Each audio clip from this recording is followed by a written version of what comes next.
Welcome to the Coffee Club, broadcasting live from New York with your host, Felix, and co-host, Dr. Mark. So let's have a cup of coffee and enjoy the show.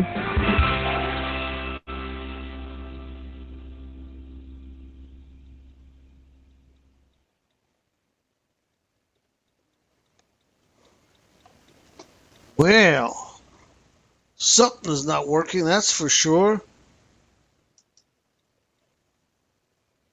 And I assume it's there is no heaven, there is no hell. There is no heaven, there is no heaven, there is no hell. There is only this world and its dark reflection. And we do not know in which of the two worlds we are. Boy, good evening, ladies and gentlemen. Welcome to the show.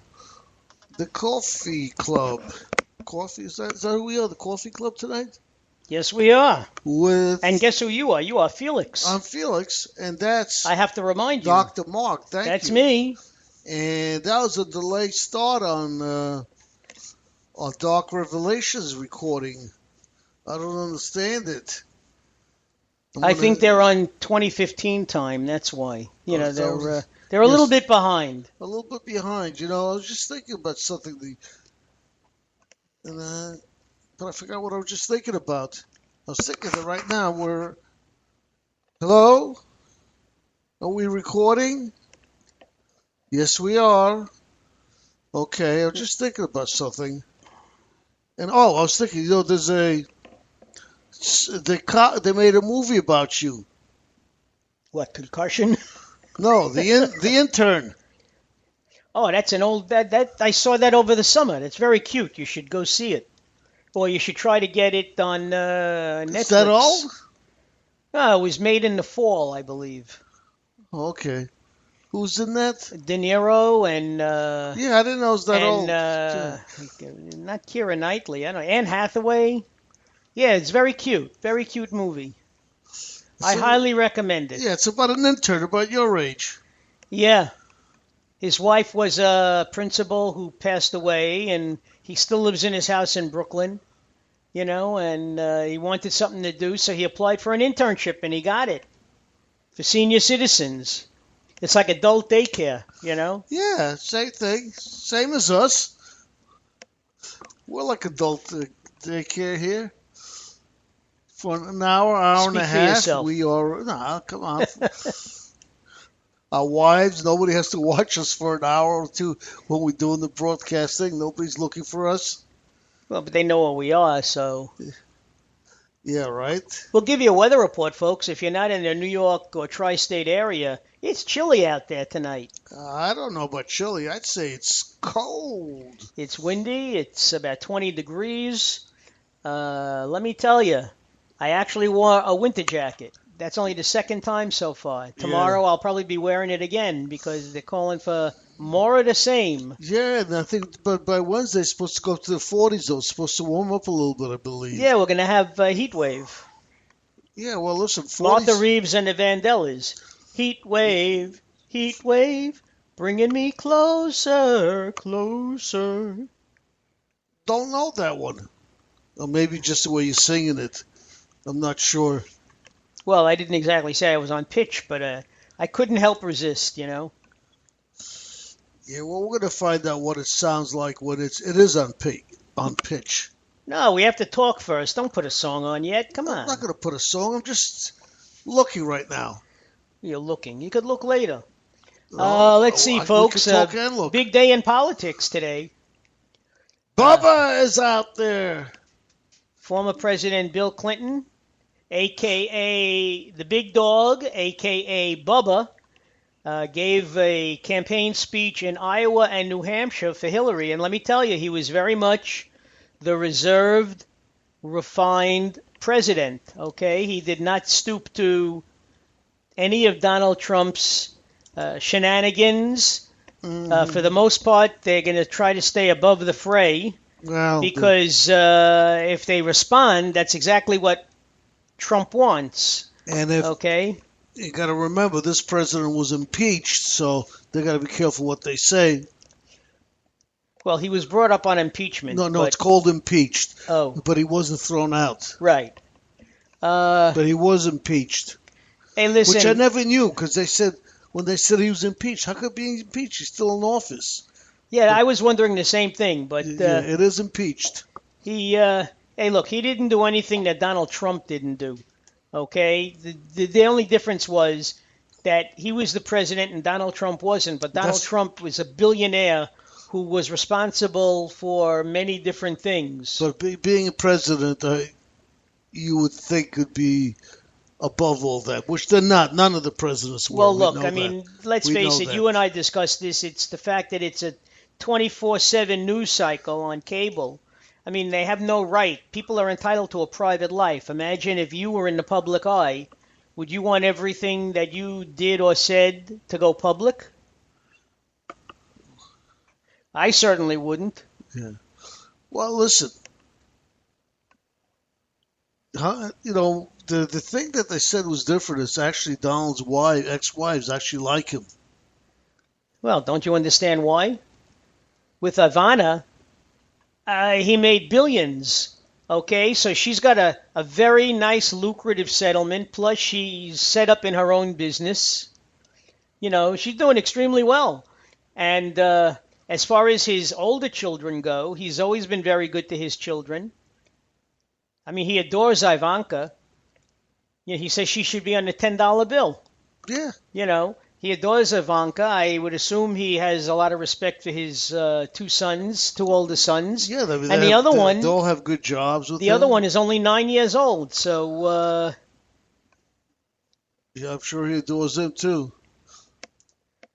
But they're talking about it today. And, I mean, you know, when he started fooling around with Marla Maples before they got married, the Post or the News or one of those newspapers said, Donald says it's the best sex ever.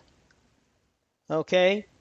Now, how is that any different from, you know, what maybe Clinton did? He didn't broadcast it was the best sex ever. That's true, but Marla Maples was when? After Ivana. In the 80s. After they got divorced. The mid-80s into early 90s. But that's after they got divorced. Nah, he was fooling around with her before he got divorced. But he made that statement after they got divorced. I don't know. That I couldn't tell you. He would never do it before because it would kill him in a settlement. He got killed probably. Look, I am sure he was more than generous with all of his wives. Hey, he produced the Broadway show just to put Marla Maples in it. Yeah. Hey. Listen, there are no angels here. Very true. None at all. But they were talking about that. These were not the people that were pro Trump. No, the news. The people who were not pro-Trump said it was a brilliant strategy doing this as long as it doesn't backfire. Well, that's what they said. They said there's always a chance that if the Clintons stoop to his level, that it'll backfire on them. So they're right now trying to play it very close to the vest. Also, one of the other things they said, and again, these are not Obama, not. And I don't remember who they were, but they were definitely not Donald Trump fans. They said they were very surprised that Bubba started on his own so early, which leads them to think that she's worried. That's why she sent up Bubba so early to start doing these speeches on his own, because he wasn't supposed to start for a while. No, they said he was going to start after the new year in Iowa, because the whole thing is getting your campaign out there in Iowa and New Hampshire to get off to a good start. She's still leading in Iowa. Bernie is leading in New Hampshire. It's the state next door to his. Yeah, we're very close. But they're saying that once they hit South Carolina, Nevada, and then the southern states and Super Tuesday, she's going to pull ahead, which is very possible. If her campaign doesn't implode, and talk about imploding, look at what's happening to Carson. What happened now? A major shakeup. 3 of his people left. Yeah, well, we don't know if he fired them. Well, he's playing. He's also playing it coy. They asked him that on one of the talk shows yesterday that I watched on Sunday, and he said, "Well, I brought in a new person, and the campaign is taking a new direction." And because I asked him, "Did you fire these people?" He said, "No." He said they felt that they couldn't go with the campaign the way it was, so they decided to leave. And they were very helpful, so to get me where I am now, yada, yada, yada. All the necessary compliments.